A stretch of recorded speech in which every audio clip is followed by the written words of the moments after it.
ఈ కథలో ఒకదాని తర్వాత ఒకటి ఎన్నో మలుపులు. అసలేం జరిగిందో, దానికి కారణమేంటో అన్నీ విడమరచి చూద్దాం రండి. అధికారం, దాని అసలు వెల ఎంత? ఈ ఒక్క ప్రశ్నే మన హీరో లీ షింగ్యున్ ప్రయాణానికి పునాది. పేరుకే యువరాజు, కాని బ్రతుకంతా అజ్ఞాతంలోనే. సరే, ఇక అసలు కథ మొదలు పెడదాం.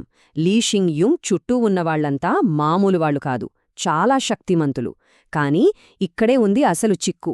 ప్రతి ఒక్కరికీ వాళ్లదైనా ఒక రహస్య ఎజెండా ఉంది. చూడ్డానికి ఈ టాంగ్ వెన్ గ్వాన్, మ్యాజిక్ స్క్వేర్ ఇద్దరు మిత్రుల్లాగే కనిపిస్తారు. మేము యువరాజుకు అండగా ఉంటాం అంటారు. కాని తెర వెనక కథ వేరే ఉంది.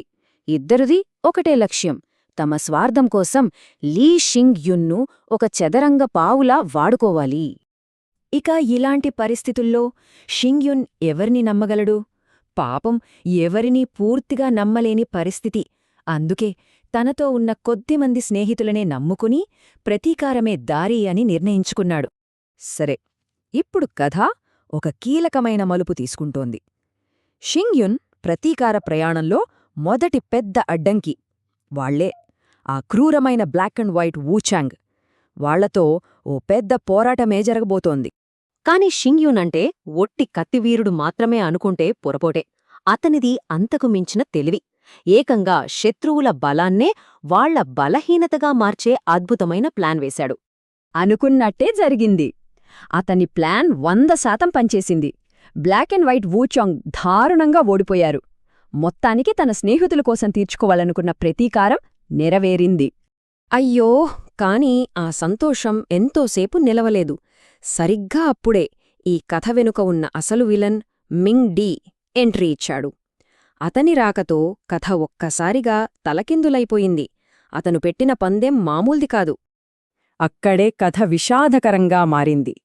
ఆ ఒక్క సంఘటనలో లీ షింగ్యున్ తన సర్వస్వం కోల్పోయాడు.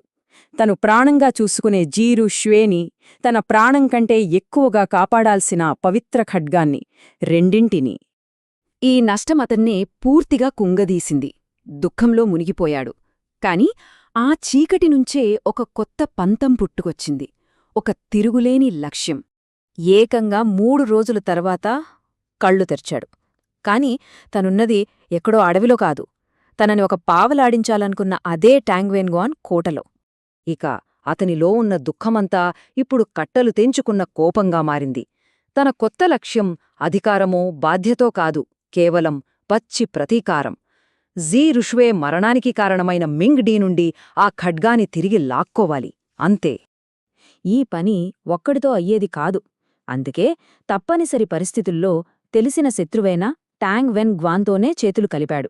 ఇద్దరి ఉమ్మడి శత్రువు షువాన్మింగ్ జియావో కోటపై దాడి చేయడానికి ఒక ప్రమాదకరమైన ఒప్పందం చేసుకున్నాడు. ఈ ఒప్పందం ఫలితంగా ఒక పెద్ద సాహసానికి తెరలేచింది. కాని వాళ్లు కోటలోకి వెళ్ళాక అసలు వాళ్లు వెళ్లిన పనే అనుకోని ఒక మలుపు తీసుకుంటుంది. షింగ్యున్ ఒక కమ్మరిలా మారువేషంలో కోటలోకి అడుగుపెడతాడు. అక్కడికి వెళ్ళాక అతనికి షాకింగ్ నిజం తెలిసిందే. మింగ్ డీ బంధించింది సైనికులను కాదు, చేతి పనులు చేసేవాళ్లను. అప్పుడతనికి అర్థమైంది, ఇదంతా ఆ ఖడ్గం రహస్యాన్ని తెలుసుకోవడానికే అని. అక్కడే అసలు విషయం బయటపడింది. ఆ ఖడ్గాన్ని బలంతోనో తెలివితోనో తెరవలేరు. ఎందుకంటే దానికి తాళంచెవి ఒక వస్తువు కాదు, ఒక మనిషి. ఆ ఖడ్గాన్ని తయారుచేసిన ఔయజీ వంశానికి చెందిన అమ్మాయి మాత్రమే ఆ రహస్యాన్ని ఛేదించగలదు. ఈ అతిపెద్ద నిజాన్ని ఒక వృద్ధ కమ్మరి తన ప్రాణాలను పణంగా పెట్టి షింగ్యున్కు చేరవేస్తాడు. షింగ్యున్ అక్కడ్నుంచి తప్పించుకోవడానికి ఒక క్లూ ఇచ్చి ఆ తర్వాత ప్రాణాలు వదిలేస్తాడు. ఈ కొత్త సమాచారంతో మొత్తం మిషనే మారిపోయింది. ఇప్పుడు ఖడ్గాన్ని దక్కించుకోవడం కాదు ముఖ్యం, ఆ ఖడ్గాన్ని తెరవగల ఆ తాళంచెవిలాంటి వ్యక్తిని ఆ లోటస్ విలేజ్లో వెతికి పట్టుకోవడం ముఖ్యం. కాని ఆ లోటస్ విలేజ్కు వెళ్లే దారి పూలబాట కాదు. దారిలో ఆగిన ఒక ఊరు రాత్రిపూట తిరిగే దెయ్యాల భయంతో గజగజ వణికిపోతోంది. అక్కడ ఎందుకో తెలియని కారణాలతో జనం చనిపోతున్నారు. ఈ విషయం వాళ్లని ఆందోళనకు గురిచేసింది. అసలు ఆ ఊరిని భయపెడుతున్నది దెయ్యాలు కాదు, చచ్చిపోయారనుకున్న బ్లాక్ అండ్ వైట్ వూచాంగ్ అని తెలిసి వాళ్లు షాక్ అవుతారు. అదే సమయంలో మరో పెద్ద ట్విస్ట్. ఒక శత్రువు మిత్రుడిగా మారి వాళ్ల దగ్గరనుంచి పోయిన లాంగ్క్వాన్ ఖడ్గాన్ని తిరిగి షింగ్యూన్కు ఇస్తాడు. సో ఇప్పుడు ఆట మళ్లీ మొదటికొచ్చింది. ఖడ్గం చేతిలో ఉంది. కాని చనిపోయారనుకున్న శత్రువులు మళ్లీ బ్రతికి వచ్చారు. వాళ్ల కొత్త మిషన్ మో క్వాన్ను వెతకడం. ఇప్పుడు అందరి దృష్టి ఆ ఒక్క లోటస్ విలేజ్ మీదే ఉంది. చనిపోయిన శత్రువులు తిరిగొచ్చారు. నీడలాంటి ఒక కొత్త మిత్రుడు తోడయ్యాడు.